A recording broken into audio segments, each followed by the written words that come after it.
দেশে যাতে কোনো জ্বালানি সংকট না হয় তার জন্য এসমা জারি করা হয়েছে। এই এসমা কি?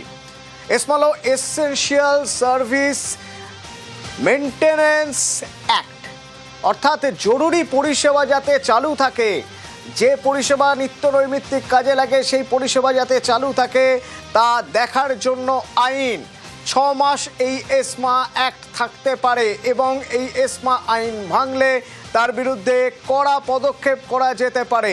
তো এসমা জারির প্রয়োজনীয়তা হয়ে পড়লো কেন? আমার সঙ্গে নয়াদিল্লি থেকে সরাসরি মৈত্রী রয়েছে, একবার মৈত্রীর সঙ্গে কথা বলবো। মৈত্রীর সঙ্গে কথা বলে বোঝার চেষ্টা করব এসমা জারি করার মতো পরিস্থিতি তৈরি হলো কেন, বা এসমা জারি করতে হচ্ছে কেন।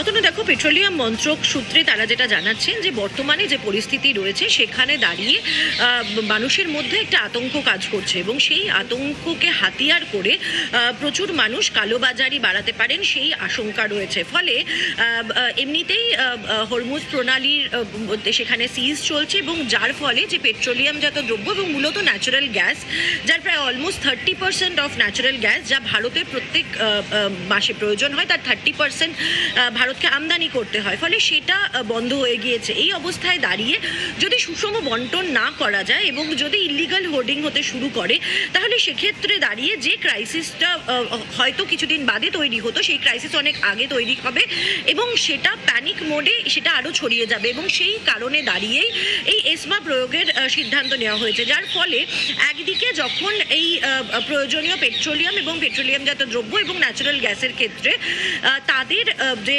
বন্টন যোগান সেটার উপর একটা নিয়ন্ত্রণ করা যাবে, একমাত্র এসেনশিয়াল যে সমস্ত জায়গা রয়েছে সেই সমস্ত জায়গায় প্রয়োজন মতো সেগুলোকে সেই সমস্ত পেট্রোপণ্যকে সরবরাহ করার ব্যবস্থা করা যাবে এবং একই সঙ্গে যারা বেআইনি কারবারি করবেন বা কালোবাজারি করার চেষ্টা করবেন তাদের বিরুদ্ধেও ব্যবস্থা নেওয়ার একটা সুযোগ থাকবে এই আইন মেনে। ফলে সেই কারণে দাঁড়িয়েই পরিস্থিতি নিজেদের হাতে আনার জন্য এবং নিজেদের নিয়ন্ত্রণে রাখার জন্য এই এসমা লাগু করা হয়েছে বলে পেট্রোলিয়াম মন্ত্রকের তরফ থেকে জানানো হয়েছে। একই সঙ্গে এসমা লাগু করার সঙ্গে সঙ্গে পেট্রোলিয়াম মন্ত্রকের তরফ থেকে বিভিন্ন যে অয়েল অ্যান্ড গ্যাস ইন্ডাস্ট্রিজ রয়েছে তাদেরকে, সেই কোম্পানি যারা ম্যানুফ্যাকচারার রয়েছে তাদেরকে নির্দেশ দেওয়া হয়েছে যে এলপিজি এবং সিএনজির ওপরে সব থেকে বেশি গুরুত্ব দিতে, মানে অর্থাৎ বাড়িতে যে সমস্ত গ্যাস পাইপলাইনে বা সিলিন্ডারে যায় সেই সমস্ত এলপিজি গ্যাসের ক্ষেত্রে সেটাকে ফার্স্ট প্রায়োরিটি দিতে বলা হয়েছে এবং তারপরে সিএনজির ক্ষেত্রে প্রায়োরিটি দিতে বলা হয়েছে। বিভিন্ন ম্যানুফ্যাকচারিং ইউনিটের মধ্যেও কিন্তু এই প্রায়োরিটির ক্ষেত্রে কিছু ভাগ করতে বলা হয়েছে, তার মধ্যে হসপিটালস এবং যেগুলো একেবারে অত্যাবশ্যকীয় ম্যানুফ্যাকচারিং ইউনিট রয়েছে যেখানে সিএনজি লাগবেই লাগবে সেই সমস্ত ক্ষেত্রে ব্যবহার করা এবং বাকি ক্ষেত্র অর্থাৎ কমার্শিয়াল ক্ষেত্রগুলোতে এই ব্যবহার যাতে বেশ কিছুটা নিয়ন্ত্রণ করা যায় সেই কারণেই এই এসমা লাগু এবং তার সঙ্গে সঙ্গে পদক্ষেপ গ্রহণ, তেমনটাই জানানো হচ্ছে পেট্রোলিয়াম মন্ত্রকের তরফ থেকে। অতনু, ধন্যবাদ মৈত্রী। এবং এখানে আরো দুটো জায়গা জোর দেওয়া হচ্ছে, তার মধ্যে অন্যতম হলো হাসপাতাল বা শিক্ষা কেন্দ্র।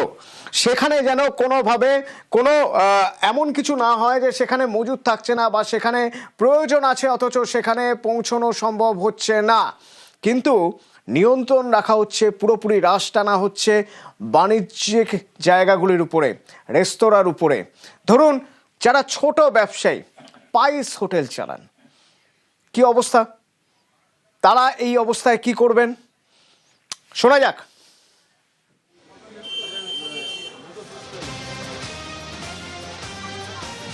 পার ডে যা সিচুয়েশন চলছে গ্যাসের, এখান থেকে যাচ্ছি তো বাড়ির খোঁজ, কী গো গ্যাসের এই চিন্তা, দোকানে আসছি তো গ্যাসের কি হবে, এই সিলিন্ডার রয়েছে 2300 টাকা কথা চলছে, তো আশা করছি এটা 2400 টাকায় পৌঁছাবে। প্রত্যেকটা গোলাগুলিতে যেন দামের বৃদ্ধি পাচ্ছে আমাদের এই জায়গায়। যতদিন না যুদ্ধ শান্ত হয় ততদিন আমরা টালবহন 100 করে বাড়তে বাড়তে কোথায় যে গ্যাসের দাম যাবে সেটা বলা খুবই নিশ্চিন্ত নয়।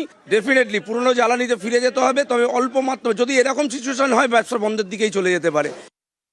সবাই তো আর বাড়িতে খাবার হয়ে ওঠে না, রাস্তায় প্রচুর লোক খায় এবং তাদেরকে আমরা খাবার যোগাই, এবং এই খাবার জোগাতে গিয়ে যদি আমি আমার খাবারটা তৈরি না করতে পারি তাহলে খাবারটা আমি খাওয়াবো কী করে। মানে এখনই যার কাছে যা স্টক আছে সেটারই ব্ল্যাক মার্কেটে অলরেডি ব্ল্যাক হওয়া আরম্ভ হয়ে গেছে। জনগণের একটা বিরাট অসুবিধায় পড়বে, আমরা ব্যবসা করে খাই, আমাদের সংসারে টান পড়বে, সব রকমভাবেই আমরা এফেক্ট হয়ে দাঁড়াবো আর কি।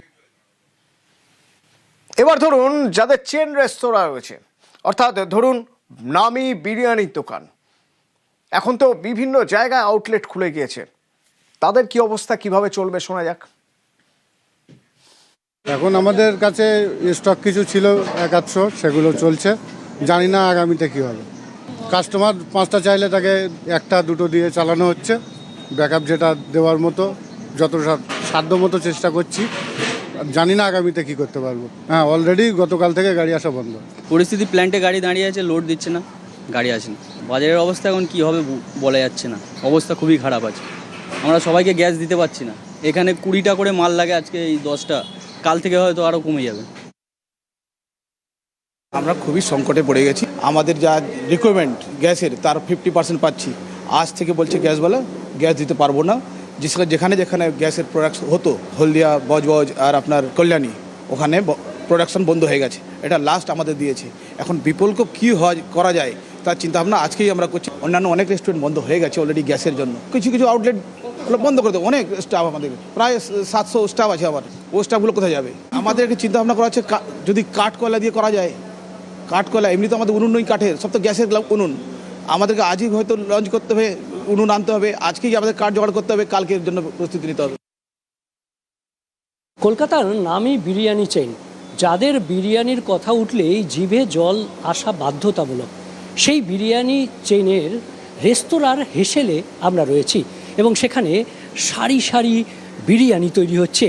জিভে জল আনা সেই বিরিয়ানির রেস্তোরাঁর কর্তাদের এখন নাভিশ্বাস উঠেছে, কারণ এই যে গ্যাসে রান্না হচ্ছে বিরিয়ানি, সেই গ্যাসের সংকট, যুদ্ধকালীন তৎপরতায় এই রান্না যেমন হয়, তেমনি যুদ্ধের যে পরিস্থিতি, সেই যুদ্ধের পরিস্থিতিতে এখন কার্যত সংকটে রয়েছে এই বিরিয়ানি চেইনের রেস্তোরাঁ। গ্যাসের বিকল্প সন্ধান যেমন একদিকে চলছে, আজই চূড়ান্ত পর্যায়ে আলোচনা হবে এই বিরিয়ানি চেইনের যারা কর্ণধার রয়েছেন তাদের মধ্যে বৈঠক হবে, যে শেষ পর্যন্ত কাঠ কয়লায় গেলে সেখানে পরিবেশ দপ্তরের ছাড়পত্র রয়েছে। আর সবথেকে বড় প্রশ্ন, এই গ্যাসের সংকটে যারা এই বিরিয়ানি চেইনের দোকানে রয়েছেন, এরকম হোটেল রেস্তোরাঁয় যারা কর্মী রয়েছেন, তাদের কর্মসংস্থানের কি হবে? হোটেল বন্ধ হলে তাদের পরিবারও তো না খেয়ে মরবে। সংকটে এই রেস্তোরাঁ শিল্প। ক্যামেরায় রাজীবের সঙ্গে বিশ্বজিৎ, নিউজ 18 বাংলা। এখানে দুটো গুরুত্বপূর্ণ জায়গা রয়ে গেল। Asthma, essential service maintenance act, যার মাধ্যমে যাতে জীবনযাত্রায় কোনো প্রভাব না পড়ে সেদিকটা দেখার, তার জন্যই রান্নার গ্যাস বাড়িতে হেসেলে যাতে গ্যাসের যোগান থাকে ঠিক মতো, যাতে সিএনজিতে বাস বা ট্যাক্সি চলতে পারে সেদিকটায় নজর রাখা হচ্ছে। কিন্তু এটাও তো সত্যি পাশাপাশি যে এই রেস্তোরাঁ, সেই রেস্তোরাঁয় খেতে যাওয়াটা বিলাসিতা হতে পারে, কিন্তু রেস্তোরাঁ যারা চালাচ্ছেন তার সঙ্গে যে কর্মীরা রয়েছেন তাদের বাড়িতে হাঁড়ি চড়বে কিভাবে? এই অবস্থা কতদিন ধরে থাকবে?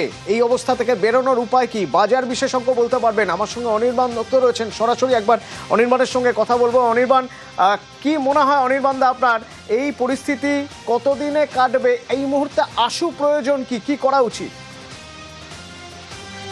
দেখো অতনু, তোমার অফিস থেকে তুমি বেরিয়ে তোমার অফিসের উল্টো দিকে দেখবে চায়ের দোকানে চা পাওয়া যায়, এবং চায়ের দোকানে যদি ঠিকমতো আমরা পর্যবেক্ষণ করি, সেখানে দেখি তারা সিলিন্ডার দিয়ে চা বানাচ্ছেন, এবং সেখানে বাণিজ্যিক সিলিন্ডার অনেক ক্ষেত্রেই দেখা যায় না, সেখানে ডোমেস্টিক সিলিন্ডারকে দেখা যায়, এবং সেই ডোমেস্টিক সিলিন্ডার দিয়ে কিন্তু চা বিক্রি হয়, চা মানুষ খান এবং চায়ের দোকানের সংসার চলে। আজকে এসমা জারি করতে হয়েছে তখন সারা ভারতবর্ষ জুড়ে, আমরা যদিও জানি যে 33 কোটির কাছাকাছি গ্রাহক সংখ্যা আছে এলপিজি, কিন্তু তারপরেও আমাদের সারা ভারতবর্ষ জুড়ে একটা প্যানিক বা আতঙ্ক ছড়িয়ে পড়েছিল, এবং সেটার জন্য মানুষ তাড়াতাড়ি গ্যাস বুকিং করেছেন, দরকার না পড়াতেও গ্যাস বুকিং করেছেন, এবং গ্যাসের দাম বাড়তে পারে বা বাড়লে অতিরিক্ত টাকা খরচা হবে, তার থেকে আগে গ্যাস বুকিং করে গ্যাস বাড়িতে ঢুকিয়ে দাও। এই রকম একটা পরিস্থিতিতে সারা ভারতবর্ষের মানুষ ভারতবর্ষের সরকারকে বিব্রত করেছিলেন। এবং আপনি জানেন যে মধ্যপ্রাচ্যের যে জায়গাটাতে যুদ্ধ চলছে, সেই জায়গাটা হচ্ছে তেল এবং গ্যাসের ভরকেন্দ্র, এবং সেটা শুধু ভারতবর্ষকে নয়, সারা বিশ্বের যে গ্যাসের যে সাপ্লাই চেইন সেটাকে ব্যাহত করছে। ভারতবর্ষের সরকার এমতো অবস্থায় সাধারণ মানুষকে আশ্বস্ত করবার জন্য, গৃহস্থের রান্নাঘরটা সচল রাখার জন্য বাণিজ্যিক গ্যাসের উপরে প্রথম একটা আমরা দেখেছিলাম যে একটা মানে আমি বলবো শেকল পরানোর চেষ্টা করেছে, কমার্শিয়াল প্রোডাকশন বন্ধ রাখতে বলেছে। আপনারা জানেন পেট্রোকেমিক্যাল প্রোডাক্ট তৈরি হয় সেটাকে বলছে সাময়িকভাবে বন্ধ করতে, কারণ প্রোপেন বুটেন যেগুলো লাগে সেগুলোকে দিয়ে বেশি করে বলছে যে রান্নার গ্যাস বা এলপিজি যাতে প্রোডাকশন করা যায়, অয়েল ম্যানুফ্যাকচারিং কোম্পানিজ গুলোকে সেরকমই সরকার ডাইরেক্টিভ দিয়েছে। কিন্তু তারপরেও মানুষের মনে একটা শঙ্কা, তারপরেও মানুষের মনে একটা ভয় এবং আতঙ্কের পরিবেশ সৃষ্টি হয়েছে, এবং তার জন্যই দেখছি আমরা সারা ভারতবর্ষের বিভিন্ন জায়গাতে গ্যাসের দোকানে লাইন পড়ছে। এটা আমাদের মাথায় রাখতে হবে, এসমা জারি করার প্রয়োজনটা পড়েছিল, এবং এসমা জারি করলেই হবে না অতনু। এসমাটার সঠিক প্রণয়ন, এসমার নজরদারি, সেটা কিন্তু শুধুমাত্র কেন্দ্রীয় সরকারের দায়িত্ব নয়, রাজ্য সরকারেরও দায়িত্ব। এবং সেখানে আপনার বিরোধী শাসিত রাজ্য সরকার হলেও আমাদের এখানেও পুলিশ প্রশাসনের নজরদারি থাকবে, আপনার গণতন্ত্রের চতুর্থ স্তম্ভ আপনাদের নজরদারি থাকবে, এবং এসমাতে সরকার প্রশাসন দরকার পড়লে পুলিশ অ্যারেস্ট করতে পারে। এবং একটা জিনিস মাথায় রাখতে হবে যে এই গ্যাসের যখন যে সাপ্লাইয়ের কথা আমরা বলি, সেই সাপ্লাই যেটা ট্র্যাডিশনালি মানুষ গ্যাস বুকিং করেন, সাপ্লাই পান, তারপরেও কিন্তু একটা বৃহৎ অংশের মানুষ আছেন যারা কালোবাজারি করেন, কালোবাজারিকে সহায়তা করেন, এবং কালোবাজারি সেটাকে রোখা সবচেয়ে বেশি জরুরি। এবং অনির্বাণ দা, এসমার একটা নিয়মই আছে যে যদি এসমা না মানা হয় তাহলে সেক্ষেত্রে কড়া পদক্ষেপ করা যেতে পারে। কিন্তু যে পরিস্থিতি তৈরি হয়েছে তাতে হ্যাঁ, আম আদমির হেসেলে সিলিন্ডার যাতে ঢোকে সে ব্যবস্থা তো সরকার করে ফেলেছে এসমা জারি করে, কিন্তু ওই যে ধরুন যারা ভাতের হোটেল চালান তাদের সঙ্গেও তো অনেক কর্মী রয়েছেন, তাদের সংসার চলবে কি করে? গ্যাস মিলছে না, তাহলে উপায় আবার সেই কয়লায় ফিরে যাওয়া। চুঁচুড়ার একটি পাইস হোটেল দেখুন একবার, কয়লায় রান্না হচ্ছে সেখানে, গ্যাসের অভাবে কয়লাই ভরসা চুঁচুড়ার এই হোটেলে, আর তার জন্য মেনুতেও কিছু কাটছাট করতে হয়েছে। যায় যারা হোম সার্ভিসে যেতে থাকে। সোমনাথ আছে আমার সঙ্গে। সোমনাথ, এই হোটেলে প্রতিদিন কত মানুষের খাওয়ার ব্যবস্থা থাকতো? মেনুতে কাটছাট করা হচ্ছে বলতে কিরকম কাটছাট করা হয়েছে? দেখো অতনুদা, এই যে হোটেলে প্রায় 3 দিন ধরে গ্যাস আসছে না। এই যে বাণিজ্যিক যে গ্যাস 3 দিন ধরে আছে তারা গ্যাস পাচ্ছে না। যেসব জায়গা থেকে গ্যাস নেয় সেসব জায়গায় ফোন করছে কিন্তু গ্যাস দিচ্ছে না। তাতেই সমস্যায় পড়েছে যে হোটেলে যারা হোটেল চালাচ্ছে তারা, এবং তারা যারা কাজ করে তারাও। কেন যে পরিমাণে তাদের প্রায় 200 থেকে 250-এর উপরে যে হোম সার্ভিস আছে, হোম সার্ভিসে রান্না যায় যারা বয়স্ক মানুষ রয়েছে তাদের, কিন্তু তাদের কাছে ফোন আসছে যে পরিমাণে মেনু দেয়, প্রায় 5-6 রকম মেনু দেয় যায়, যে হোম সার্ভিসে যে রান্না করা যায় তার 5-6 রকম মেনু যায়। এবার সেই মেনু থেকে প্রায় 4 রকম মেনু দিচ্ছে, বাকি 3 রকম মেনু হয়তো বন্ধ থাকছে, দিতে পারছে না। কেন দিতে পারছে না? যে তাদের কাছে গ্যাস নেই। কাঠকয়লা, উনানের কাঠকয়লা এবং যে গুল রয়েছে গুলের মধ্যে দিয়ে সেসব রান্না করে তারা পাঠাচ্ছে। যেখানে রান্না করতে 2 ঘন্টা লাগতো গ্যাসে, সেখানে রান্না করতে প্রায় লেগে যাচ্ছে 4-5 ঘন্টা। এবং যেসব জায়গায় সিলিন্ডার বাণিজ্যিক সিলিন্ডার পাচ্ছে সেখানে প্রায় 900-1000 টাকা বেশি দিয়ে কিনতে হচ্ছে ব্ল্যাকে। এই যে বিষয়, এই জন্য সমস্যায় পড়েছে। এবং তার জন্য মেনু যে তারা খেতে আছে প্রায় 1000 জন মানুষ, এখানে যে 250 জন তো হোম সার্ভিসে যায়, প্রায় 500-600 জন এই হোটেলে খেতে আসে। এবং আশেপাশে আছে প্রায় 250 হোম সার্ভিস, হোম ডেলিভারি হয়, মানে প্রায় 1000 মানুষ খান প্রতিদিন। তাদের মেনুতে তো কাটছাট হচ্ছেই, তার চেয়ে বড় কথা সবার খাবার যোগান দেবেন কিভাবে? এবার আস্তে আস্তে খদ্দের তো কমতে শুরু করবে, চিন্তায় আছেন হোটেল মালিকরা, হোটেলের ব্যবসার সঙ্গে যারা জড়িত এই চুঁচুড়ার এই হোটেলে। একবার শুনুন। যে গ্যাস দিত তাকে বলতে গেলাম, সে এখন বলছে ব্ল্যাকে মাল পাওয়া যাচ্ছে, মোটামুটি 1600 টাকা মালটা 2200 টাকা 2300 টাকা নিচে পাওয়া যাচ্ছে না, 600-700 টাকা ওখানে বাড়ি। হ্যাঁ, 3 দিন ধরে গ্যাস আসছে না। সেই তাকে চাইতে গেলে সে এখন 2200-2400 টাকা নিচে কোনো কথাই বলছে না। বাধ্যবশত হয়ে আমাকে কয়লা দিয়ে কাজ করতে হচ্ছে এখন, কেন আমার তো প্রচুর হোম সার্ভিস রয়েছে। সকাল থেকে নিয়ে রাত অবধি মোটামুটি 200-250 লোকের খাবার যায়। বয়স্ক মানুষ তো আছে, এই তো দেখছেন যে এগুলো বারবার ফোন আসছে, এই সমস্যা হচ্ছে। আর কি করবে? কয়লাগুলো কিন্তু সাবস্টিটিউট নয়, তাতে আবার তখন বলবেন পলিউশনের সমস্যা হচ্ছে, অনেক রকম সমস্যা দেখা যাবে, পাওয়াও যায় না, পেলে লোকাল সমস্যা হবে। আর এনারা বন্ধ করে দিতেই পারেন, এনারা বন্ধ করে দিলে এই লোকগুলো খাবে কি? আজকে এত লোকে খাবার যাচ্ছে, এই লোকগুলো খাবে। রাজনীতি যারা করছে তারা যদি এগুলো ব্যাপারগুলো নিয়ে দেখে তাহলে তাদের সুবিধা হয়। সাধারণ মানুষের যে অসুবিধে, পেট্রোলের দাম বাড়ছে, গ্যাসের দাম বাড়ছে, তো সাধারণ মানুষের তো সমস্যা। এরকম হোটেলে যদি খাবার, আমাদের তো বড় বয়সে, এই বয়সে আমরা এই খাবার না পেরোতে আমাদের অসুবিধা হবে খুবই। হ্যাঁ, কেননা আমরা তো 86, আমার তো ওল্ড, 26 বছর রিটায়ার করেছি। হোটেলই তো সব আমাদের উপর ভরসা। বাড়িতে আমার গিন্নিরও খুব অসুস্থ, আমরা দুজনে এই বুড়ো বয়সে এইরকম চলছে আমাদের। হ্যাঁ, এর উপরেই ভরসা আমাদের। গ্যাস আসছে না, এদের এখন গ্যাস আসছে না, আমাদের খাবার কষ্ট হবেই। আর এই পরিস্থিতির কারণ কি? যুদ্ধ, ইরানের উপর লাগাতার হামলা, হরমুজ প্রণালী সেখানে অস্থিরতা, পাল্টা ইরানও হামলা করছে ইসরায়েলের উপর। জেরুজালেম থেকে তেল আভিভ, কতটা ভয়ঙ্কর অবস্থা। যদি গ্রাউন্ড জিরো ছবি একবার দেখেন তাহলে সবচেয়ে ভালো বুঝতে পারবেন। আপনাদের একবার দেখাই গ্রাউন্ড জিরো থেকে আমার সহকর্মী রিফাত, একটা গাড়ি তেল আভিভের সেই গাড়িটার কি অবস্থা দেখুন। इस वक्त इसराइल में उस गाड़ी में बैठा हूं जो बिल्कुल चकनाचूर हुई है ईरान के बैलिस्टिक मिसाइल के अटैक से। आप देख सकते हैं क्या हाल हुआ है यहाँ पर। गाड़ियों का इर्द गिर्द दिखाने की मैं कोशिश करूँगा। देख सकते हैं कि क्या हुआ है यहाँ पे गाड़ियों का हाल इसराइल में। वहाँ पर जहाँ पर मिसाइल अटैक किया है ईरान ने, और ईरान का जहाँ पर भी मिसाइल गिरता है वो बहुत भयानक तबाही कर देता है, क्योंकि बैलिस्टिक मिसाइल बहुत पावरफुल होता है। यहाँ इर्द गिर्द दूर दूर तक उससे नुकसान हो जाता है। तो ये गाड़ियों की हालत आप देख सकते हैं जो बाहर रहती हैं, और मकानों की हालत आप पूछिए मत के इर्द गिर्द मकानों की हालत क्या हुई है। ये देख सकते हैं आप, मकान खंडर में तब्दील हो गए हैं। और ये आप देख सकते हैं इजरायली डिफेंस फोर्सेस के लोग अब शायद ये समझने की कोशिश कर रहे हैं कि ईरान के बैलिस्टिक मिसाइल यहाँ के एयर डिफेंस सिस्टम में सेंध लगाने में कैसे कामयाब हुए।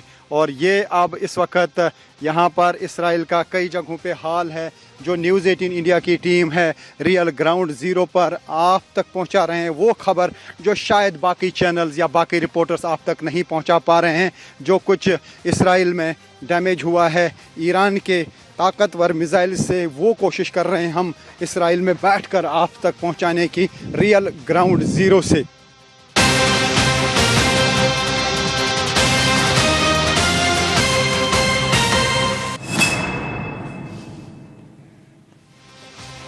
এবার এসআইআর খবরে নজর রাখতে হবে। এসআইআর খবরে নজর রাখতেই হবে, তার কারণ অত্যন্ত গুরুত্বপূর্ণ। আজ সুপ্রিম কোর্টে শুনানি ছিল এবং সেই শুনানিতে একটা মারাত্মক পয়েন্ট আছে। এই মারাত্মক পয়েন্ট কি না, এবার এসআইআর মেটাতে ট্রাইব্যুনাল কিরকম না একরকম নজিরবিহীন পদক্ষেপ বলা যেতে পারে সুপ্রিম কোর্টের। অবসরপ্রাপ্ত বিচারপতির নেতৃত্বে ট্রাইব্যুনালে ভিন রাজ্যের বিচারপতিরা থাকবেন এবং এই ট্রাইব্যুনালের সিদ্ধান্ত মানতে বাধ্য থাকবে কমিশন। কি হবে এই ট্রাইব্যুনালের? মৈত্রী রয়েছেন নয়াদিল্লি থেকে আমার সঙ্গে। মৈত্রী, দেখো, সর্বোচ্চ আদালতের তরফ থেকে এই যে আজকে নির্দেশ দেওয়া হয়েছে সেটা মূলত এই আর্গুমেন্টের পরিপ্রেক্ষিতে দেওয়া হয়েছে যে রাজ্যের তরফ থেকে বা কল্যাণ বন্দ্যোপাধ্যায় তিনি শুনানিতে আবেদন করেছিলেন এবং তিনি উল্লেখ করেছিলেন যে যাদের নাম এই অ্যাডজুডিকেশন লিস্ট থেকে বাইরে যাবে, অর্থাৎ যাদের নাম বাতিল হবে, তারা পুনরায় আপিল করার তাদের সুযোগ থাকা উচিত। কিন্তু এক্ষেত্রে দাঁড়িয়ে সিইও একটি নির্দেশ দিয়েছেন যে শুধু সিইওর কাছেই এই শুনানির জন্য আবেদন আসবে। কিন্তু সেই জায়গাতে দাঁড়িয়ে লাগাম পড়িয়েছে সর্বোচ্চ আদালত এবং তারা স্পষ্ট করে জানিয়ে দিয়েছেন যে এই ট্রাইব্যুনাল গঠিত হবে, একটা নয় একাধিক ট্রাইব্যুনাল গঠন করতে হবে। এই ট্রাইব্যুনালে গিয়ে আপিল করা যাবে, অর্থাৎ যে সমস্ত মানুষদের নাম এই এলাকা থেকে বাতিল হয়ে যাচ্ছে, যাদের নাম বাতিল করছে, তা ট্রাইব্যুনালের মাথায় কারা থাকবেন? অবসরপ্রাপ্ত প্রধান বিচারপতি এবং সঙ্গে অন্যান্য বিচারপতিরা, এবং প্রয়োজনে অন্য রাজ্য থেকেও বিচারপতিদেরকে এই ট্রাইব্যুনালগুলিতে যুক্ত করা যেতে পারে।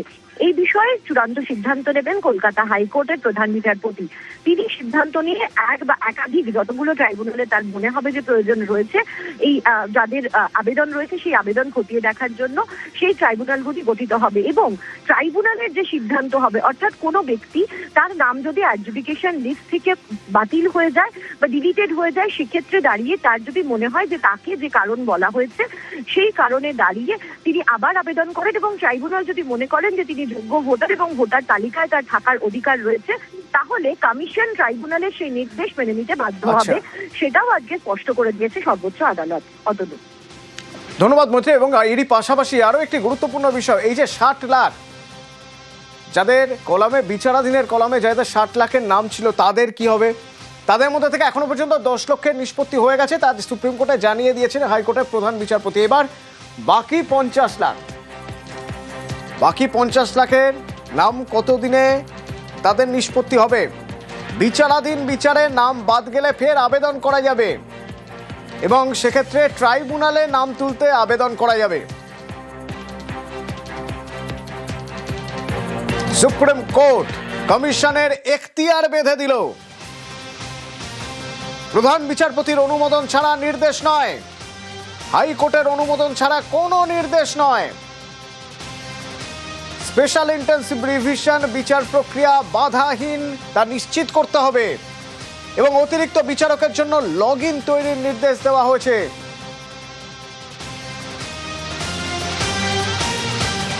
যদি কারো নাম বাদ যায় তাহলে সেক্ষেত্রে তার নাম কেন বাদ দেওয়া হলো তার নির্দিষ্ট কারণ জানাতে হবে। কমিশন নির্দিষ্ট কারণ জানাতে বাধ্য, কারো নাম কেন বাদ দেওয়া হচ্ছে। এবং সেক্ষেত্রে এই নিষ্পত্তি করার জন্য ভোটের আগের দিন পর্যন্ত সময় থেকে যাচ্ছে। এখনো 50 লক্ষ নাম অ্যাডজুডিকশনে রয়েছে। নির্বাচনের আগের দিন বৈধ যদি প্রমাণ হয় তাহলে সেক্ষেত্রেও ভোট দিতে বাধা থাকবে না। আজকে the honourable chief justice of Calcutta high court উনি একটা ওনার রিপোর্ট পাঠিয়েছেন। সেই রিপোর্টে ইলেকশন কমিশন কোথাও কোথাও ইন্টারফেয়ার করছে, তার জন্য বলে দিয়েছে 1 নম্বর ইলেকশন কমিশন এভাবে অর্ডার পাস করতে পারে না, to interfere with the adjudication process. 2 নম্বর সাপ্লিমেন্টারি লিস্ট পাবলিকেশনের জন্য আমাদের অ্যাপ্রোচ করতে হবে চিফ জাস্টিস অফ হাইকোর্টকে। তিনি সাপ্লিমেন্টারি লিস্টের ব্যাপারে তার ডিসিশন ইলেকশন কমিশনকে জানিয়ে দেবে এবং সাপ্লিমেন্টারি লিস্ট সেই মতো সাপ্লিমেন্টারি লিস্ট পাবলিশ হবে। 3 নম্বর হচ্ছে অ্যাপিলেট ট্রাইব্যুনাল তৈরি করা, যাতে অ্যাপিলগুলো সব ডিসাইড হয়। এই যে সিইও বলছিল, ইলেকশন কমিশন বলছিল ওরাই নিজেরাই ডিসাইড করবে অ্যাপিলগুলো, সেটা আর ইলেকশন কমিশনের হাতে থাকছে না। তাহলে 3টে ক্ষেত্রে ইলেকশন কমিশনের যে ক্ষমতা ছিল সেই ক্ষমতাটা চূর্ণ হলো।